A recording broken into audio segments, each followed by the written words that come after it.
est ouverte. Je vous demande la parole, monsieur. Vous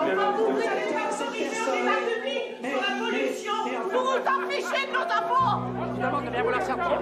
Non, il est assis. Voici l'objet du scandale. Un immense projet à 3 milliards d'euros.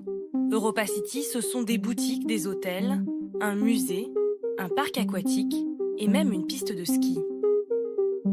Pour le construire, le groupe Auchan a jeté son dévolu sur ces 300 hectares, une des dernières terres agricoles aux portes de Paris. Les urbanistes disent à cet endroit-là, il n'y a rien, alors que les agriculteurs ont ici les meilleures terres d'Europe. Et mon arrière-grand-père, mon grand-père, mon père, moi et mon fils, ça sera la 5e génération. C'est comme si on m'arrachait le cœur avec tout ce qu'ils veulent faire. Mais dans une zone sinistrée par le chômage, le maire de Gonesse a choisi son camp, EuropaCity, et sa promesse de créer 10 000 emplois. Vous voulez dire que vous voulez qu'il y ait du boulot? À part en bétonnant, vous voulez faire comment? Il y a des agriculteurs, c'est fini. EuropaCity, c'est l'histoire d'une bataille locale à enjeu national, défense de l'emploi contre protection de l'environnement. Les champs de Dominique Play sont à 2 pas de Roissy et du Bourget. Depuis plus de 45 ans, il cultive des céréales sur le triangle de Gonesse, là où doit se construire EuropaCity. C'est une terre qui garde l'humidité, qui est riche, qui est cultivée depuis des millénaires. Ils vont mettre ça de béton. Ah ben on peut plus revenir en arrière. Ça c'est fini, après c'est foutu. À 72 ans, il était prêt à passer la main. Mon fils, je lui ai donné l'amour des terres de Gonesse. En plus, j'aurais mieux fait de rien faire du tout. Mais il est comme moi, on est passionné par notre travail. Alors ils nous ont donné, ils veulent indemniser, ils nous disent on vous donne de l'argent, mais on n'en a rien à foutre de l'argent. Qu'est-ce que vous voulez faire? Nous, on est agriculteurs. C'est un des rares à refuser de vendre ses terres. Mais Dominique n'est pas seul à combattre ce projet. Certains habitants le soutiennent et ont décidé d'occuper le terrain. On invite les gens à venir cultiver tous les 15 jours le dimanche sur le triangle. Et très souvent, les Parisiens qui viennent sont très très étonnés. Et pour eux, les terres agricoles, c'est quelque chose qu'on voit quand on va en vacances, quand on va loin de Paris. L'argument numéro 1 des opposants au projet, c'est que la zone est déjà saturée de centres commerciaux. C'est des terres qu'on est en train de grignoter petit à petit. Derrière vous, Ikea, Castorama, en gros, Usine Center Paris Nord 2 et le centre commercial au Paris Nord avec ses 220 boutiques et ses 12 salles de cinéma. Avec ces 3 centres commerciaux, cela fait plus de 520 boutiques à proximité. Le mois dernier, les anti-EuropaCity ont remporté une première manche. Les conclusions du rapporteur de l'enquête publique leur donnent raison. Je donne un avis défavorable. Le projet est peu compatible avec la notion de développement durable. Un coup dur pour le maire de Gonesse, défenseur acharné du projet. Ça va? Jean-Pierre Blasi ne lâche rien. C'est un rapport très à charge contre. Et donc, j'ai décidé, comme je le peux, juridiquement parlant, de passer outre, moyennant quelques adaptations. Non, la ville de Gonesse ne renoncera pas à ce projet. Et oui, nous le réaliserons. 2 jours avant le conseil municipal, le maire est en campagne. Il veut convaincre les habitants qu'EuropaCity, c'est une chance pour l'emploi. À Gonesse, 1/3 des jeunes sont au chômage. Ça serait un avantage énorme pour les Gonessiens, ça leur apporterait du travail, ça leur apporterait énormément de choses. Et absolument. Actuellement, il y a des champs. Alors forcément...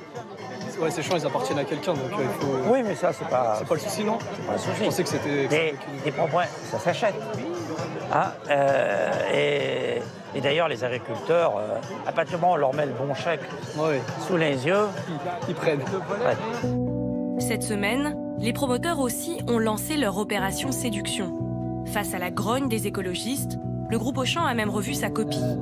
Plus d'espaces verts, plus d'arbres. L'architecte lui-même fait son mea culpa. Les gens de Gonesse qui ont participé aux réunions publiques et ont fait entendre leur voix, ils verront concrètement comment leur contribution se manifeste. Personne n'est un meilleur expert de ses besoins, de ses craintes, de ses désirs que la population locale. Lundi dernier, mairie de Gonesse. Le conseil municipal n'a jamais connu une telle affluence. Ce soir-là, les élus doivent voter la modification du plan d'urbanisme qui rendra possible ou non la construction d'Europa City. Nous sommes à un moment, aujourd'hui, en 2017, où il faut faire les choix pour l'avenir. Les opposants sont là. Ils tentent de perturber les débats par tous les moyens. Le projet Europa City est doté d'une offre culturelle sans précédent à l'extérieur de l'enceinte de Paris. Je rappelle que le public ne doit pas réagir d'aucune manière. Mesdames, au fond. Non, monsieur Moura, ça y est. Monsieur Moura, ça y est. Monsieur le maire, Monsieur le maire, c'est le mot de la parole. Je continue, j'ai appris que... À partir du moment où le maire nous parle, il faut qu'on puisse répondre. Vous me sentez avec les gens. Voilà, merci, merci. Vous me sentez avec. Si vous me sentez, vous me sentez. Est-ce que le maire suspend la séance? Non, il suspendra. Vous êtes irresponsable. Je vous demande de bien vouloir sortir. Non. Je vais porter plainte contre vous. Je vais porter plainte contre vous. Je vais porter plainte contre vous. Vous n'êtes pas des démocrates. Monsieur le maire, Nous avons le droit de Et délibérer. finalement, au bout de 3 heures, le plan d'urbanisme est voté à une large majorité. Mais les habitants de Gonesse restent divisés. Il y a d'autres projets possibles, Oui, mais c'est bien. pas en bétonnant notre ville. Attendez, mais il faut arrêter au bout d'un moment. vous voulez De toute faire. façon, vous voulez dire que vous voulez qu'il y ait du boulot. À part en qu'il y ait du bétonnant, vous travail. voulez faire comment? Il peut y avoir du travail avec d'autres choses et un autre projet. Les agriculteurs, c'est fini. Il n'y a pas forcément. Mais c'est pas une question d'emploi précaire. Actuellement sur Gonesse, quand tu es jeune et que tu veux faire des études à côté, la seule alternative que tu as, c'est d'aller travailler dans des fast-foods et dans la restauration rapide. Actuellement, t'as pas autre chose. De toute façon, les emplois précaires, ils existent déjà. À Gonesse, Europa City, c'est aussi un conflit de génération. Peut-on les réconcilier? Ce soir, on va leur poser la question.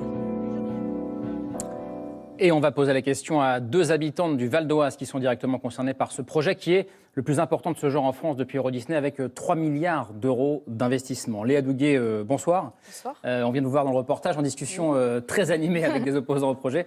Vous habitez Gonesse et vous défendez, vous, on l'a vu, fermement ce projet Europa City. À côté de vous, Dominique Damour, bonsoir. Vous habitez le département du Val d'Oise, vous habitez à Pontoise.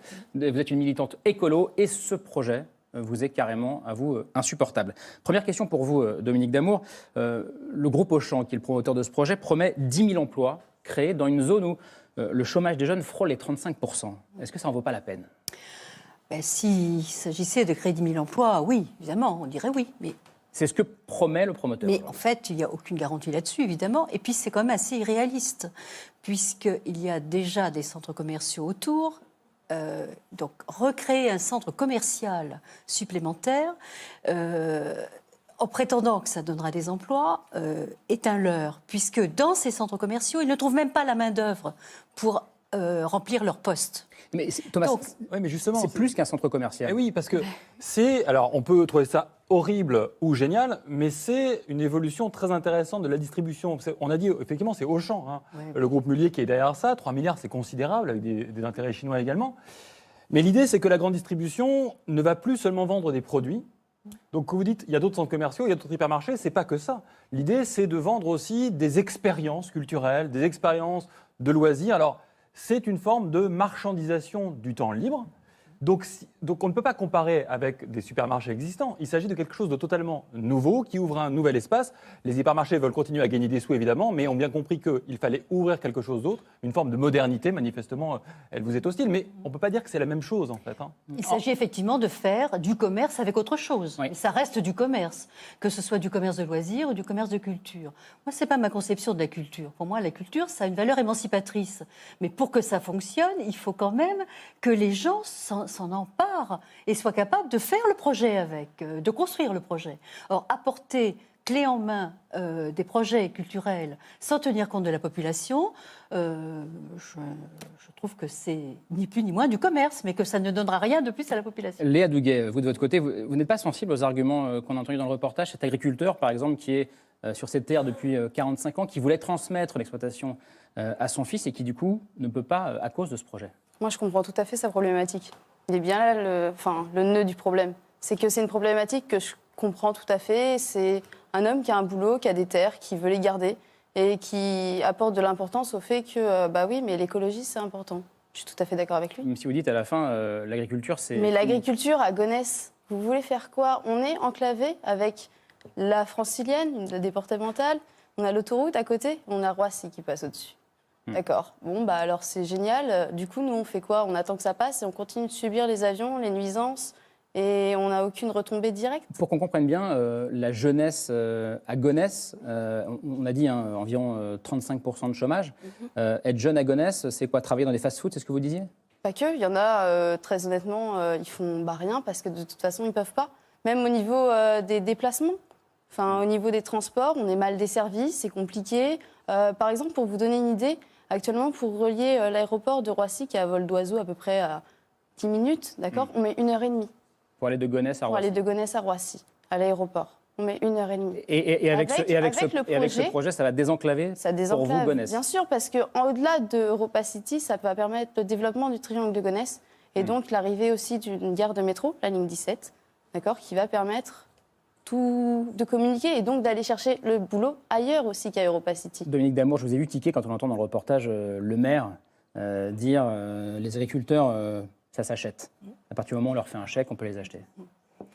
Alors, on peut peut-être acheter, effectivement, on peut tout acheter, hein, c'est l'idée d'Europacity, mais les terres agricoles, ça, par contre, c'est précieux. C'est un bien dont on a besoin. Hein. On est à un moment, en 2017, où on sait qu'il y a des problèmes climatiques, des problèmes alimentaires. Ça, c'est une véritable urgence. Hein. L'Île-de-France a une autonomie alimentaire de quelques jours. C'est absolument faible. Donc, il faut effectivement envisager un autre projet. Alors, vous avez un contre-projet, justement. Voilà, c'est quoi ce contre-projet qui pourrait parler à la jeunesse de Gonesse? Absolument. C'est quoi? Alors, le contre-projet, c'est ce qu'on appelle CARMAC, une coopération pour une ambition rurale, métropolitaine et agricole. Donc je ne comprends pas bien, c'est-à-dire en gros c'est quoi? On vous dit, c'est-à-dire, du maraîchage. Ça serait l'idée d'un maraîchage, d'une ferme maraîchère solidaire qui permettrait de produire et de fournir des produits aux Biocoop, aux AMAP, aux commerces locaux, de fournir les cantines scolaires. Est-ce que ça peut parler à la jeunesse de Gonesse et ça veut dire, à qui on promet 10 000 emplois à côté? Il y a un tout petite chose derrière, c'est qu'avec ça, il y a un laboratoire, effectivement, pour aider à l'aménagement, à la transformation des produits et à la distribution. Donc ça veut dire que c'est mettre en place un projet qui produise, qui transforme et qui diffuse les produits. Et en circuit court, au lieu d'aller à l'autre bout du monde. Léa Douguet, vous êtes convaincue par ce contre-projet? Parce qui a aussi ses qualités. Oui, qui a tout, je le reconnais, très honnêtement. Dans le fond, c'est un projet qui est bien, il y a de l'idée, quoi. Après, moi, juste, il y a un truc qui me fait tiquer, vous parlez d'agriculture biologique, sauf qu'à quel moment on fait de l'agriculture biologique quand il y a du kérosène qui tombe sur les produits, quoi.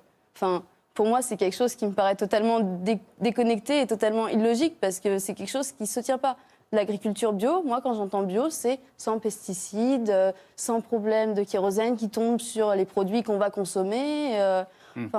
Pour moi, ça ne se tient pas. Ce qui n'est clairement pas le cas des terres agricoles de Gonesse. Non, le kérosène ne tombe pas tout droit sur les terres. Hein. C'est sûr qu'il n'y a pas plus de kérosène là qu'il y en a ailleurs, sur toute l'île de France. Ah ouais, justement, pas le faire là. Donc si jamais cette partie-là, elle est polluée, à quel moment, vu que c'est toute l'île de France, excusez-moi, est-ce que vous avez vu les balcons, juste rien que les balcons?